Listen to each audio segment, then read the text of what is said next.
So I can imagine I've been going through quite a dense amount of information already. So I decided to visualize a little bit how our project can attract people. And so you understand a little bit better how that works. Basically, what happens when you have a project and you want to contact people so that they can benefit from your project. You're trying to directly contact them. And this looks a little bit like that. If there is a massive amount of people on the right side, then probably you will be able, with your means, to attract a couple of them. So you will have people who will be users of the project, probably be interested, start to follow, for instance, your Facebook channel or your website, come back regularly, come to one of your meetings, but you have a number of, you have a limited amount of means to do that. So probably you have the work of one person, the communication officer, and then you have a small budget to produce your website or to produce a video every year. And so you have a limited impact on these people. Now imagine that you, instead of trying to attract people directly, you decide to attract influencers. And by influencers, you can imagine a journalist as being an amazing influencer because he has a community himself. Or it could be a politician because this politician has a community and each time he's going somewhere, he's driving this community with him. It could be a very influential blogger. You probably heard about influencers on YouTube, people who have a very large follower on YouTube or Facebook or Instagram. And when you convince them to talk about something, basically, they come with all their community. So, well, that's what PR means. Public relations is about attracting influencers instead of talking to people individually. And why do you want to do that? Because simply if you manage to convince the influencer, you suddenly get the entire community he has, or a very big part of it, behind it. This is why it is so important to attract journalists in what we do. This is called earning media or public relations, PR, and this is where our storytelling structure is going to be very helpful.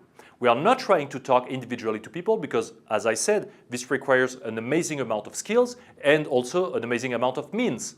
And if you've never done it before, if you never very much ordered an advertising for whether TV or radio or your website or social media, you might struggle a lot by starting with that because this is probably the most complex type of storytelling there is. So we are focusing on another part of storytelling. Now, how does it relate to what we do and how is it called? I will continue focusing on what I call the level 1 of storytelling, so that one is very clear.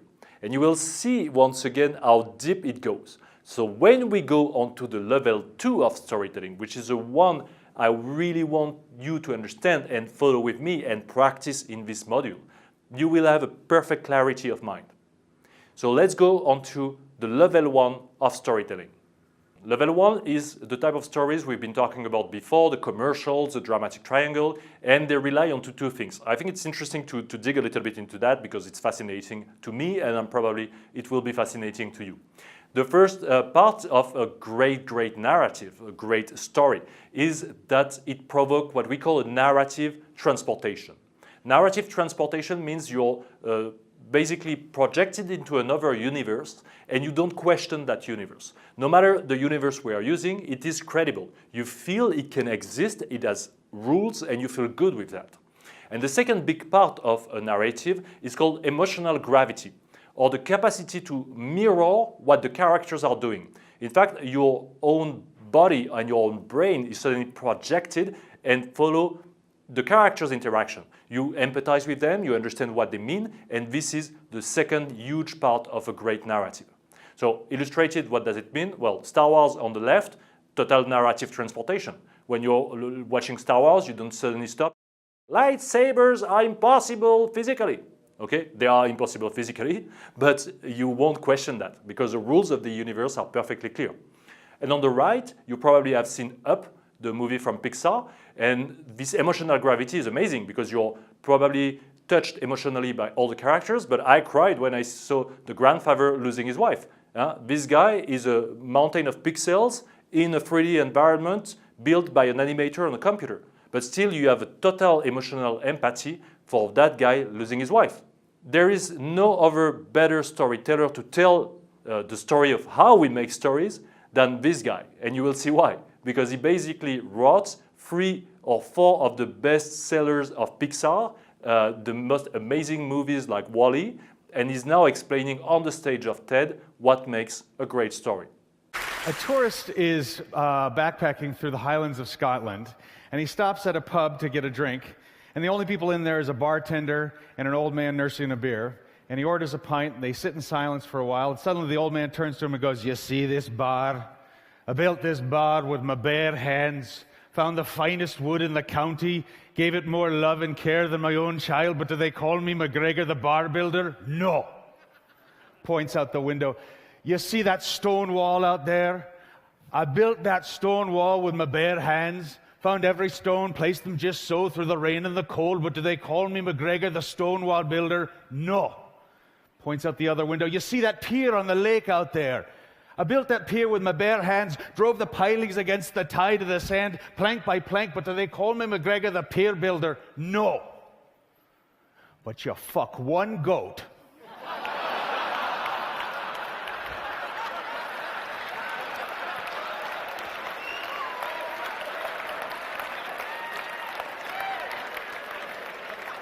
Storytelling is joke telling.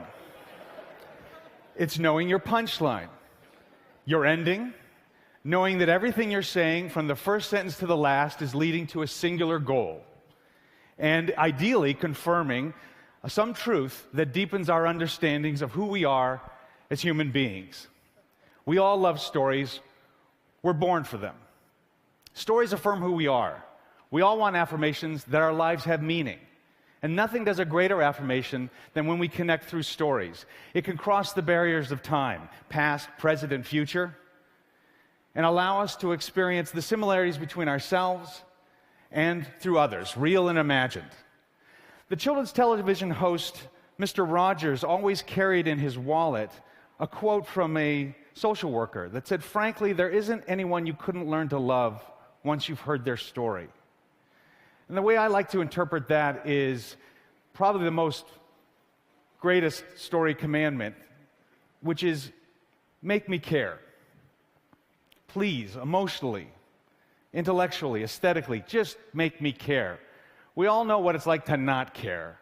You've gone through hundreds of TV channels, just switching channel after channel, and then suddenly you actually stop on one. It's already halfway over, but something's caught you, and you're drawn in, and you care. That's not by chance, that's by design. What Andrew is saying in this particular video is make me care. I promise this is worth your time. The entire story introduction is built on that promise. You will, if you stick with me, learn something new about your own life, about the life of a character, about the life of a human being on Earth, and because of that, you will absorb new information. This is what stories are made of. We will see now that this level 1 of storytelling is the most complex one. But these are the 3 levels now represented on screen. Let's take the level 0. So I took the example of Up once again. What happens? Level 0 of Up.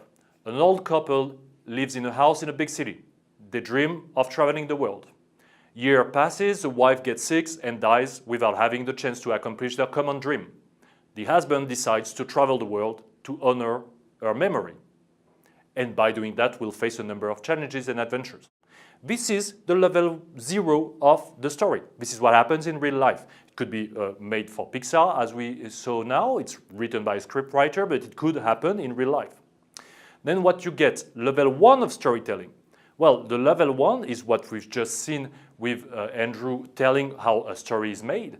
It's about telling the story of that couple in the form of a movie or a documentary or a book, a poem, a song, a newspaper article, a blog article, a speech, a YouTube video, a theater performance, a ballet, an opera, a website article. There are an amazing amount of ways to tell stories. Video games are one of them. But in order to do that, you need to be a trained storyteller working on this sort of projects. So you absorb reality and you make that a story. The one level that is very possible to connect for us is a level 2, what we call the meta story. That starts to be a little bit complex, but a meta story, the word meta means you're talking about a story. So you're building on top of that another level.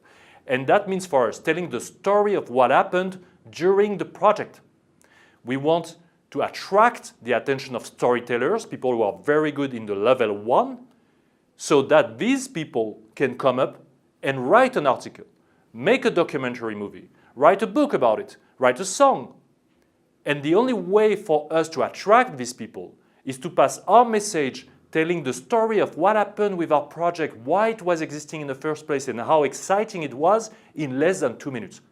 Because if we manage to do that in our level 2 of storytelling, we will trigger the amazing attention of storytellers who do that professionally.